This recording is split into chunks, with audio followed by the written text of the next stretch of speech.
Hello and welcome back to Holistic Health Tip. This week, as you can see, it's coming from the end of our dock at the cottage, and I got the crazy swimmer hair going here. I think I've brushed it today, that's about it. I don't really worry too much about my hair on holidays. And I got the dog, I don't know if you can see him, somewhere over there chasing fish.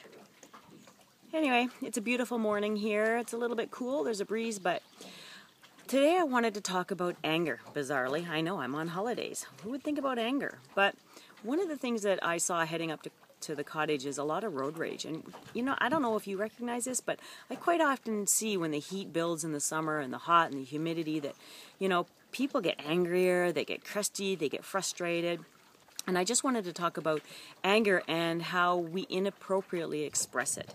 That either you're one of those individuals who denies that you're angry and you stuff it all deep inside and you suppress it and you become depressed, or you're somebody who goes out and victimizes people and bullies and you know, yells at people and chases people around and, you know, is violent. So either way, both camps are functional polarities of the same emotional state. So either you're a victim or you're a bully, but it's the same emotional state that you're all resonating with. And what I want to say is I've worked so long and hard on my own health, my own psychological health, my emotional health, and my physical health. Still working on the physical aspect. I'm a little bit lazy when it comes to that, but we are what we are.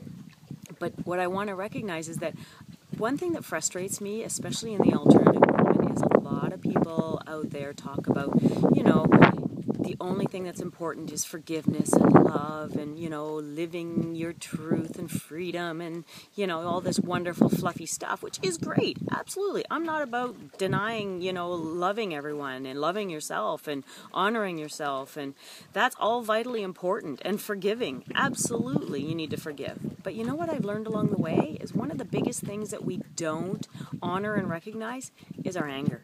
And as a society, we are so repressed and oppressed by authoritativeness. Even though we live in this wonderful democratic society, it's not so free. And when the true sense of self, our true soul, knows that we're being oppressed by authority, we take offense. And either we aggressively deal with it and we deny it and we, you know, carry on, and I might get shaken by a dog. No, Manny, go on, shoot. He just came out of the water and I didn't want to get wet. Anyway, crazy legs when he shakes. So what I wanted to talk about is that we need to really start recognizing our own anger and honoring it. The only way to truly release our anger and be truly free individuals is to honor, yes, ourselves, love ourselves, yes, but admit when we're angry.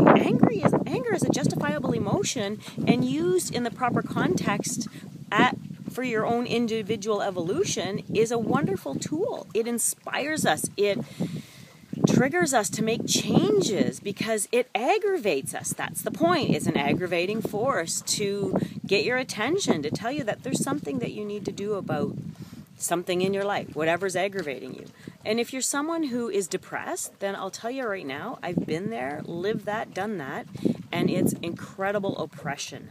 And that's what happens is we let authority oppress us. We stuff our true self deep down inside, and then we get depressed. Well, depression is really deeply held anger and rage. You just have learned to be the good person and not let it out. But you know what? Honor it. Recognize it. Love it for what it's going to do to help inspire you to be a much freer, healthier, loving, self-loving you. And then when you love yourself fully and you've let go of all the rage and the anger towards all the things that have oppressed you in your life, it'll feel glorious and free. And then you won't have to dump your anger on everybody else.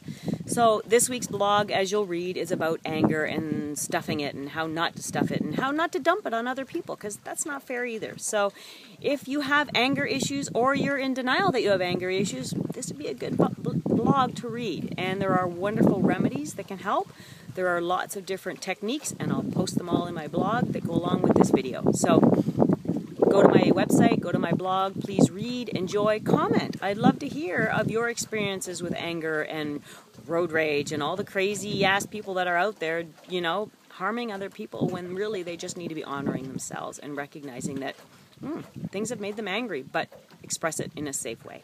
All right? Because, hey, life's too short to be dumping anger on anybody else or feeling anger.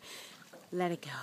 Just process it, honor it, then let it go.